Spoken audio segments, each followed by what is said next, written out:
আসসালামু আলাইকুম। কেমন আছেন সবাই? আপনারা যে নেটটা দেখতে পাচ্ছেন, অনেকে আমাকে প্রশ্ন করেছিলেন যে, "নেট দিয়ে কি করেন আপনি? বা এত বড় ঘেরের মাঝখানে নেট দিয়ে কি করেন? নেটের কাজটা কি?" তো আসলে নেট দিয়ে আমরা কথা বলবো, আসলে নেট নিয়ে কি কাজটা করা হয় চলুন সেটা নিয়ে কথা বলা যাক। আ বেশ কিছুদিন আগে আমরা যশোর থেকে কিছু ডিমের পোনা এনেছিলাম মাছের। তো মাছের ডিমগুলা ছাড়ার জন্য আমাদের ছোট্ট একটা পুকুর প্রয়োজন ছিল। আমাদের যেহেতু আলাদা কোনো পুকুর নই, সেজন্য আমরা আসলে ডিমগুলো অর্ডার করার সাথে, সাথে আমরা আমাদের ঘেরের পাশেই ছোট করে একটা অস্থায়ী পুকুর তৈরি করার পরিকল্পনা করি। তার কারণ হচ্ছে পুকুর থাকলে আমাদের এই জিনিসটা করতে হতো না।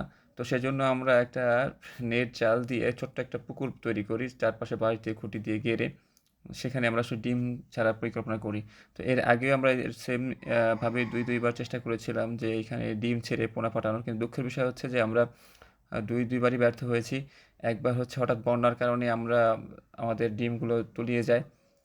আর ২য় বার হচ্ছে আমাদের ডিমগুলো নষ্ট হয়ে যায়। যে কারণে আমরা ২ বার ব্যর্থ হয়েছি। তো ইনশাআল্লাহ আমরা ৩য় বার চেষ্টা করেছিলাম যে দেখি আমরা এবার একটু সফল হতে পারি কিনা।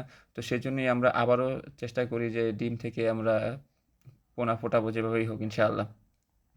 তো এবার ইনশাআল্লাহ আমরা সেভাবেই ডিমগুলো এনে আমাদের এই নেট জালের মধ্যে ছেড়ে দেই এবং ছেড়ে দেওয়ার পরে বেশ কিছুদিন পরে আমরা ডিম থেকে পোনা আসে। তো আলহামদুলিল্লাহ যেহেতু আমাদের ২ বার ব্যর্থ হওয়ার পরে ৩য় বারের মাথায় আমাদের পোনাগুলো আসছে। সো সেক্ষেত্রে আমরা অনেক মানে দেখে খুব ভাল লাগতেছিল।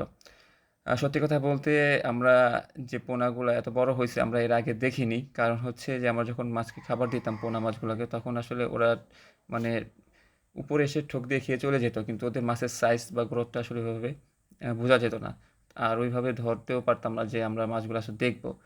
আর ২-১ টা মাছ যদিও দেখতাম যে পাখি যে উপর থেকে পাখি এসে ঠোক দিয়ে নিয়ে যেত যেগুলা সেগুলো নিয়ে যাওয়ার পর যেগুলো পড়ে যাইতো সেগুলো আসলে দেখতাম যে আসলে সাইজগুলো কেমন হইছে।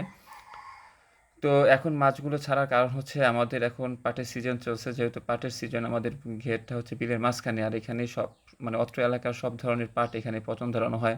আর পাট যখন পচন ধরানো হয় সেক্ষেত্রে আমাদের পানিগুলো পচে যায়। পচে গেলে আসলে সেক্ষেত্রে মাছ চাষের যোগ্য থাকে না। আর আমাদেরকে পাড়েরটা এখনও যেহেতু উঁচু আছে সেজন্য আসলে আমরা চিন্তা করলাম যে এখনও পানি যেমন মানে পচেনি আর আমাদের পাড়টা এখন উঁচু আছে। তো সেজন্য আসলে আমরা যদি এখন পোনা মাছগুলো ছেড়ে দেই তাহলে আমাদের পানির সাথে মাছটা খাপ খাইয়ে নিতে সহজ হবে। আর এজন্যই হচ্ছে আমাদের আজকে ছেড়ে দেওয়ার প্ল্যান করলাম। তার কারণ হচ্ছে যে যখন পাটা তলায় যাবে তখন আমাদের বাইরের পানি আমাদের ঘেরে আসবে। আর ঘেরে যখন আসবে তখন পচনশীল পানি যদি পোনা মাছের মধ্যে যায় আর পোনা মাছগুলো যদি নেটের মধ্যে থাকে সেক্ষেত্রে আসলে অক্সিজেনের অভাবে আমাদের পোনা মাছগুলো মারা যেতে পারে।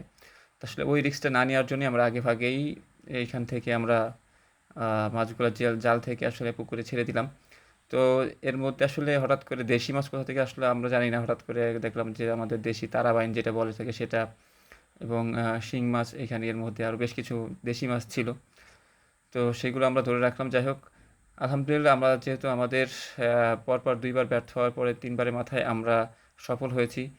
আশা করি এর পরবর্তীতে ইনশাআল্লাহ এর থেকে বড় আকারে আমরা আসলে আ ডিম থেকে পোনা তৈরি করার চেষ্টা করব। যেটা আসলে বাণিজ্যিকভাবে দেওয়ার চেষ্টা করব। সবাই আমার জন্য দোয়া করবেন ইনশাআল্লাহ।